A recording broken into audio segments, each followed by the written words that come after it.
இந்த 31ஆம் தேதி டிசம்பர் மாதம் ஒவ்வொரு ஹோட்டல்களிலேயும் 5000 ரூபாய் 10,000 ரூபாய் யோசித்து பாருங்கள்.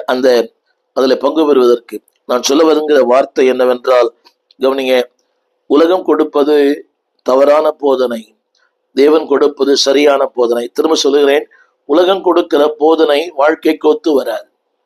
உலகம் கொடுக்கிற போதனை வாழ்க்கைக்கு பொருந்தாது. உலகம் கொடுக்கிற போதனை மாறுபாடானது. உலகம் கொடுக்கிற போதனை தகாத ஒன்று. அப்படியே மாற்றி சொல்லுவேனே, நான் தேவன் கொடுக்கிற போதனை வாழ்க்கைக்கு ஒத்து வருகிற ஒன்று. தேவன் கொடுக்கிற போதனை வாழ்க்கைக்கு பொருந்தும், இம்மைக்கும் பொருந்தும், அருமைக்கும் பொருந்தும்.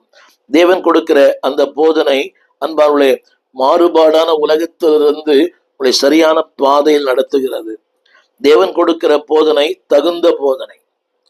அது அப்படியே நீங்க மாத்தி சொல்லணும். தகாதது, மாறுபாடானது, பொருந்தாதது, ஒத்துக்கொள்ள முடியாதது. ஆனால் தேவன் சொல்லுகிறார், அது மட்டுமல்ல, அது நோயுற்றது, அது ஆரோக்கியமற்றது. அது ஒருவனை பிடித்து கொண்டால் அதிலிருந்து வெளியே வருவது கடினம்.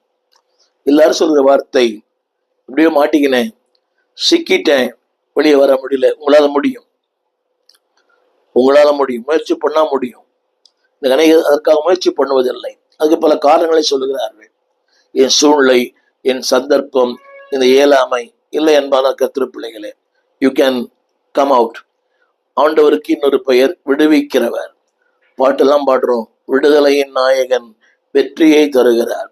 விடுதலை என்பது ஆவியில், சரீரத்தில், பொருளாதாரத்தில், எண்ணங்களில், வாழ்க்கையில். a total deliverance in a total life. இது என் வாழ்க்கையில் உண்மை. எத்தனையோ காரியங்கள் அடிமையா இருந்தேன், பல முறை சொல்லியிருக்கிறேன். இந்த கதை புஸ்தகங்கள், நியூஸ் பேப்பர், செய்தித்தாள், அடுத்து இந்த திரைப்படங்கள்.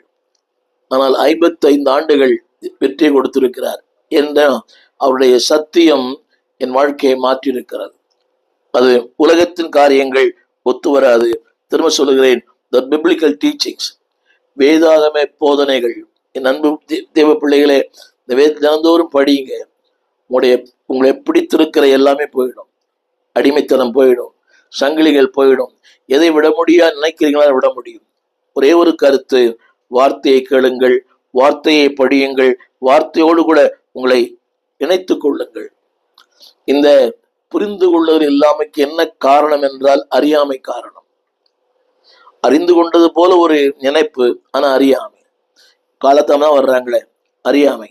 அது எப்படின்னு சொல்றது, ஆணவமா அறியாமையா? திருச்சபைக்கு வேதம் கொண்டு வருவதில்லை,